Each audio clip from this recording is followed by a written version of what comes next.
آپ نے نام سنا ہوگا محمود غزنوی اور ایاز کا، ان کا باہم محبت کا رشتہ بہت گہرا تھا۔ ایاز ٹوٹ کے چاہتا تھا بادشاہ کو، اب دیگر مصاحبین حسد کرتے تھے، بغض رکھتے تھے، وہ کہتے تھے یہ کوئی کیا اس میں کرشمہ اور کمال ہے کہ بادشاہ اس کو اتنا ہی چاہتا ہے۔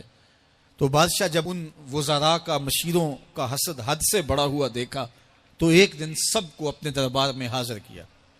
دربار میں ایک تالاب تھا، تو اس میں مٹھی بھر کے موتیوں کی پھینک دی، اور ایک ایک وزیر کو کہا کہ یہ موتی نکال کے لاؤ، اور یہ خیال کرنا کہ تمہارا لباس بھی، تمہارا بدن بھی نہیں بھیگنا چاہیے۔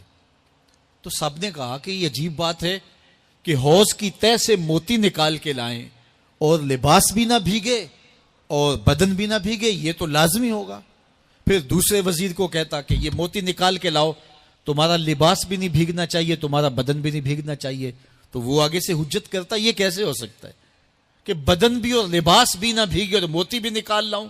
تیسرے کو، چوتھے کو، پانچویں کو، ہر ایک آگے سے حجت کرے، یہ کیسے ہو سکتا ہے؟ پھر ایاز آ گیا، تو بادشاہ نے ایاز کو کہا کہ یہ موتی نکال کے لانے ہیں اور تمہارا لباس بھی اور تمہارا بدن بھی نہیں بھیگنا چاہیے۔ ایاز نے فوراً چھلانگ لگائی اور موتی نکالے۔ جب باہر نکلا تو بدن اور لباس پانی سے نچڑ رہا تھا، تو ایسے موتی بادشاہ کو پیش کیے اور بدن کپ کپا رہا تھا۔ تو بادشاہ بڑے غصے سے کہا کہ ایاز تمہارا بدن بھیگ گیا، تمہارے کپڑے بھی بھیگ گئے، میں نے کہا تھا لباس بھی نہیں بھیگنا چاہیے، کپڑے بھی نہیں بھیگنے چاہیے۔ تو ایاز بڑی لجاجت سے عرض کرنے لگا، بادشاہ سلامت، آپ کے دو حکم تھے، ایک یہ کہ موتی نکال کے لانے ہیں، دوسرا حکم یہ تھا کہ لباس اور کپڑے بھیگنے نہیں چاہیے، تو ایک حکم میں نے پورا کر دیا ہے، دوسرے کی معافی چاہتا ہوں۔ تو صاحب، اللہ نے حضرت انسان کے سینے میں جذبات کا ایک جہاں آباد کیا ہے، شیطان کو بھی انسان کے پیچھے لگا دیا اس کی آزمائش کے لیے، اس کے امتحان کے لیے، نفس بھی اس کے اندر موجود ہے، اور دوسری جانب اس کو گناہوں سے منع بھی کیا اور نیکی کی تلقین بھی کی۔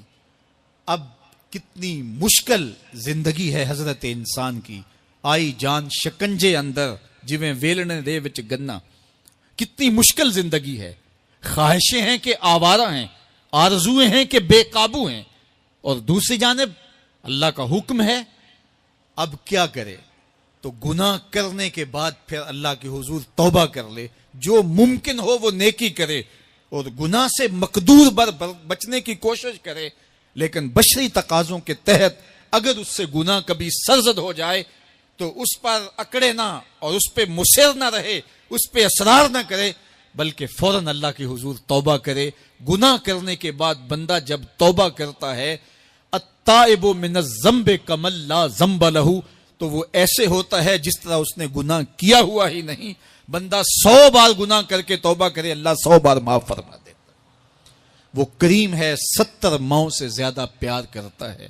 تو بندے اس کی دہلیز پہ جب توبہ کرتے ہیں، رجوع کرتے ہیں اور اس سے معافی مانگتے ہیں، تو وہ یہ نہیں دیکھتا کہ یہ گناہ گار کتنا بڑا ہے، وہ یہ دیکھتا ہے کہ یہ میری دہلیز پہ آیا ہے اور اس کے ما قبل کے سارے گناہ معاف بھی کرتا ہے، بلکہ گناہوں کو بدل کے نیکیوں میں بھی تبدیل کر دیتا ہے۔ آئیے اب قرآن مجید میں ان لوگوں کی کہانی بھی پڑھیے جو اپنی زندگی کو اپنے مالک کے نام لگا چکے ہیں، اور ان سے اگر کوئی معاملہ سرزد ہو جاتا ہے تو وہ کس قدر اللہ سے ڈرتے ہیں۔ والذین یؤتون ما آتوا وقلوبهم وجلہ انہم الی ربہم راجعون، فرمایا کہ وہ لوگ جب ان سے کوئی خطا سرزد ہو جاتی ہے، کوئی گناہ ہو جاتا ہے، تو ان کے دل لرز جاتے ہیں، خوف خدا سے وہ کانپنے لگ جاتے ہیں۔ انہم الی ربہم راجعون، تو وہ اپنے رب کی طرف رجوع کرنے والے ہوتے ہیں۔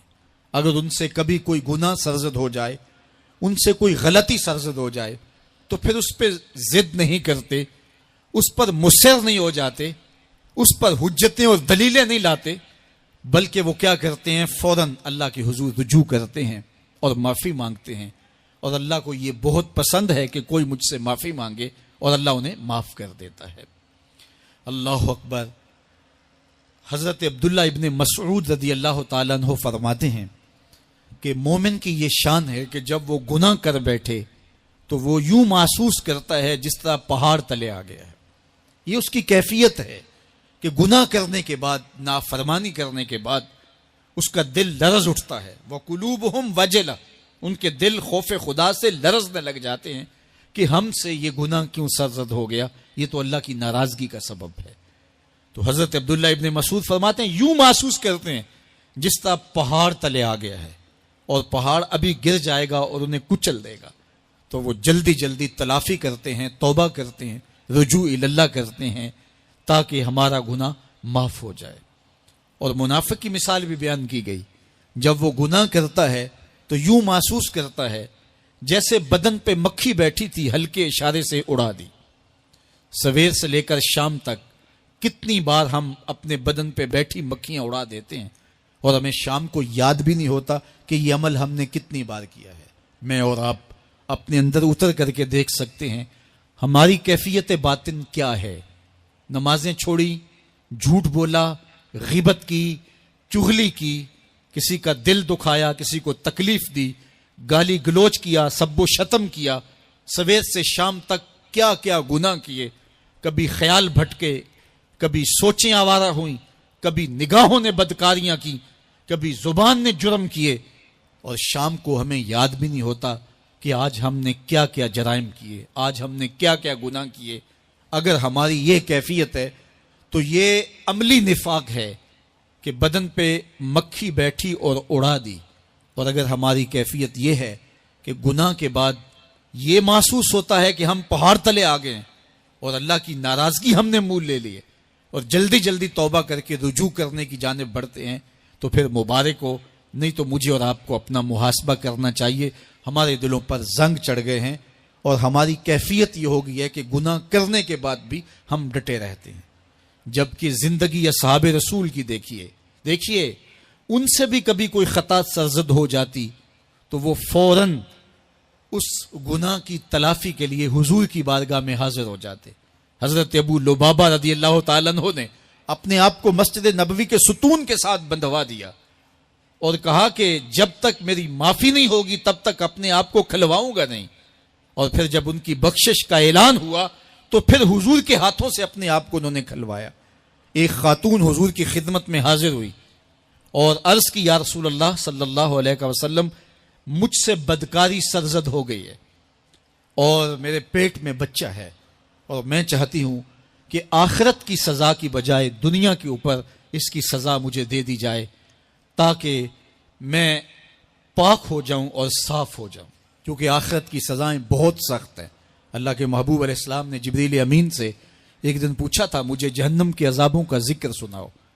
تو عرض کی یا رسول اللہ صلی اللہ علیہ وسلم، سب سے ہلکا عذاب، اخف العذاب، ہلکا ترین عذاب یہ ہے کہ جہنمی کے پاؤں میں آگ کے جوتے رکھے جائیں گے. باقی اس کے پورے بدن پہ آگ نہیں ہوگی، صرف آگ کے جوتے اس کو پہنائے جائیں گے. لیکن اس کی حدت، گرمی اور شدت اتنی ہوگی، یغلی منہما دماغہ، اس کی شدت سے اس کا دماغ پگھل کر ناک اور کانوں کے ذریعے سے باہر آنا شروع ہو جائے گا. یہ سب سے ہلکے عذاب کی کیفیت ہے. اور جو عذاب سخت ہیں الیاذ باللہ، اللہ تعالیٰ قرآن مجید میں فرماتا ہے ثم لا یموت فیہا ولا یحیا. اس بڑے عذاب کا ذکر کیا جو جہنمیوں کو دیا جائے گا. فرمایا اس عذاب کی کیفیت یہ ہوگی بندہ نہ جیے گا نہ مرے گا. جیے گا اس لیے نہیں کہ آگے اور پیچھے، دائیں اور بائیں آگ ہی آگ ہوگی، تو اس آگ میں جینا کو جینا تو نہیں ہوگا. اور مرے گا اس لیے نہیں کہ موت کو موت آ چکی ہوگی. جنت میں جنتیوں کو ایک ہی ڈر اور خدشہ ہوگا کہیں موت نہ آ جائے، اور جہنمیوں کو ایک ہی امید ہوگی کہیں موت آ جائے اور جان چھوٹ جائے. اللہ تعالیٰ مینڈے کی شکل میں موت کو لائے گا اور موت کو ذبح کیا جائے گا. جنتی جنت سے اور جہنمی جہنم سے دیکھ رہے ہوں گے. جب موت کو ذبح کر دیا جائے گا، اب موت نہیں ہے، تو جنتی اتنے خوش ہو جائیں گے کہ اگر موت کو موت نہ آئی ہوتی تو یہ خوشی سے مر جاتے. اور جہنمی اتنے مایوس، دکھی اور پریشان ہوں گے کہ اگر موت کو موت نہ آئی ہوتی تو یہ صدمے سے مر جاتے. تو وہ کتنا سخت عذاب ہوگا الیاذ باللہ کے ہلکے ترین عذاب کی کیفیت یہ ہے کہ پاؤں میں آگ کا جوتا اور دماغ پگھل کے ناک اور کانوں کے راستے سے باہر آ جائے۔ تو اس نے عرض کی یا رسول اللہ صلی اللہ علیہ وسلم میرے اوپر حد جاری کر دیجئے۔ اور اس نے کہا کہ میرے پیٹ میں جو ہے وہ بچہ ہے۔ اللہ کے محبوب علیہ السلام نے فرمایا جاؤ جب بچہ پیدا ہو تو پھر آنا۔ وہ چلی گئی۔ تو جب بچہ پیدا ہوا تو گود میں اٹھائے پھر حضور کی خدمت میں حاضر ہوئی اور عرض کی یا رسول اللہ یہ ہے بچہ جو میں نے گناہ کیا تھا، بدکاری کی تھی، آج یہ اس کی نشانی ہے۔ تو اللہ کے محبوب علیہ السلام نے فرمایا کہ اسے لے جاؤ اور اسے دودھ پلاؤ، اور جب یہ کچھ کھانے پینے لگ جائے گا تو پھر آنا۔ تو تھوڑی دیر کے بعد، کچھ دنوں کے بعد وہ دوبارہ حاضر ہوئی اور اس نے اس بچے کے ہاتھ میں روٹی کا ٹکڑا دیا ہوا تھا اور عرض کی یا رسول اللہ دیکھ لیجئے اب یہ روٹی کھانے لگ گیا ہے۔ اللہ اکبر۔ تو اللہ کے محبوب نے فرمایا انہیں لے جاؤ اور جا کے انہیں سنگسار کر دو۔ اس کی یہ حد بنتی تھی، اس کو سنگسار کیا اور اس نے خود یہ سزا اپنے لیے قبول کی۔ مائز ابن مالک اسلمی عرض کی یا رسول اللہ طہرنی، مجھے پاک کر دیجئے۔ میرے حضور نے فرمایا جاؤ اللہ سے معافی مانگو۔ وہ گئے اور معافی مانگی، بے چینی اتنی تھی، پھر آ گئے اور عرض کی طہرنی یا رسول اللہ، حضور مجھے پاک کر دیجئے۔ فرمایا جاؤ اللہ سے معافی مانگو۔ وہ گئے، معافی مانگی، پھر پلٹ آئے، تیسری مرتبہ، چوتھی مرتبہ۔ آقا کریم نے فرمایا فیما اطہرک، تمہیں کہا اللہ سے معافی مانگو، کریم ہے معاف کر دے گا، تم پھر پلٹ آتے ہو، تمہیں کس جرم سے پاک کروں؟ قال من الزنا، عرض کی مجھ سے بدکاری ہو گئی ہے اور میں چاہتا ہوں کہ دنیا پر فارغ ہو جاؤں۔ حضور نے فرمایا کہ اس کا توازن عقلی تو ٹھیک ہے۔ عرض کی حضور صحیح الحواس ہے۔ کہا کہ یہ نشے میں تو نہیں کہہ رہا، کسی نے اٹھ کے منہ سونگا، کہا حضور ایسی بات بھی نہیں ہے۔ فرمایا تم سوچ لو کیا کہہ رہے ہو؟ کہا حضور جو میں کہہ رہا ہوں وہ سچ کہہ رہا ہوں، مجھ سے گناہ سرزد ہو گیا اور میں چاہتا ہوں کہ دنیا پر ہی فارغ ہو جاؤں۔ اللہ کے محبوب علیہ السلام نے فرمایا کہ انہیں سنگسار کر دو۔ مائز ابن مالک اسلمی کو سنگسار کر دیا گیا۔ جب ان کا جنازہ اٹھا تو حضور بھی جنازے کے جلوس میں تھے۔ کسی کی زبان سے نکلا لو مائز نے گناہ کیا تھا، بس یہ بات سننے کی دیر تھی، اللہ کے محبوب کے چہرے پہ جلال آ گیا۔ فرمایا خبردار اگر کسی نے میرے مائز پہ بات کی، میرے مائز نے ایسی سچی توبہ کی ہے اگر روئے زمین کے تمام مسلمانوں میں بانٹ دی جائے لکفاہم، سب کی مغفرت ہو جائے، کہ انہوں نے اپنے آپ کو خود پیش کیا ہے۔ اب مائز ابن مالک کا جنازہ اللہ کے رسول نے خود پڑھایا، بلکہ مسلم کتاب الحدود میں ہے کہ ان کے جنازے کے دوسرے دن یا تیسرے دن حضور ان کے ہاں تشریف لے گئے، اور جب آقا گئے وہم جلوسن، تو لوگ وہاں بیٹھے ہوئے تھے، تو میرے آقا نے فرمایا استغفروا لمائز، مائز کے لیے بخشش اور مغفرت کی دعا کرو۔ تو یہ بات ذہن نشین کیجئے کہ یہ وہ لوگ تھے کہ جن سے کبھی کوئی گناہ سرزد ہو جاتا تو وہ جلد توبہ کرتے، اور اس کی بڑی سے بڑی حد اور سزا بھی ہوتی تو وہ بھی کاٹنے کے لیے تیار ہو جاتے۔ میں اور آپ دیکھیں کہ ہماری زندگی میں اگر گناہ ہیں اور ہمیں سچی توبہ کی توفیق بھی نصیب نہیں ہے تو پھر ہم سوچ لیں کہ ہم کہاں کھڑے ہیں۔ دیکھیے اللہ دلوں کے بھید جانتا ہے۔ سچی توبہ یہ ہے کہ جو کیے پر ندامت ہو اور آئندہ نہ کرنے کا عزم مصمم ہو، پکا ارادہ ہو کہ یہ گناہ زندگی میں دوبارہ نہیں کروں گا۔ الگ بات ہے کہ پھر دوبارہ اس سے سرزد ہو جائے، لیکن جب وہ توبہ کر رہا ہو تو اس وقت اس کا پختہ عزم ہو اور اس کے دل کے کسی گوشے میں نہ ہو کہ چلو میں توبہ کر لیتا ہوں اور پھر ہو گیا تو پھر کر لوں گا۔ پکا عزم ہو کہ دوبارہ یہ گناہ نہیں کروں گا۔ اور اگر زبان سے توبہ توبہ کر رہا ہو اور دل میں ہو کہ ٹھیک ہے یہ تو صبح بھی مجھ سے عمل بد سرزد ہونا ہے، تو اللہ تعالیٰ سے یہ مذاق کرنے والی بات ہے، اور اللہ تعالیٰ سے جو مذاق کرتا ہے وہ کہاں کھڑا ہے وہ خود سوچ لے۔ وہ کیا کسی نے کہا تھا کہ توبہ کی پھر توبہ کی، پھر توبہ کر کے توڑ دی، میری اس توبہ پہ توبہ توبہ توبہ کر اٹھی۔ تو ایسی توبہ نہیں ہے کہ جو رسماً کسی مجلس میں چلے گئے، کسی اجتماع میں چلے گئے تو سب لوگوں نے توبہ توبہ کی تو وہ بھی توبہ توبہ کرتا رہا، لیکن اس کا عزم مصمم پختہ ارادہ نہیں تھا گناہوں کو چھوڑنے کا، تو یہ توبہ نہیں، یہ مذاق ہے۔ اس لیے اللہ کے حضور سچی توبہ یہ ہے کہ ما قبل کے گناہوں سے ندامت پیدا ہو جائے اور سچے دل سے ارادہ کیا جائے، پختہ عزم کیا جائے کہ دوبارہ میں یہ گناہ نہیں کروں گا۔ یہ الگ بات ہے کچھ عرصے بعد اس سے پھر سرزد ہو جائے، پھر وہ گناہ ہو جائے، تو پھر وہ پکی توبہ کرے، تو 100 بار بھی گناہ کرے گا، 100 بار بھی توبہ کرے گا، اللہ 100 بار قبول کرے گا۔ لیکن عند توبہ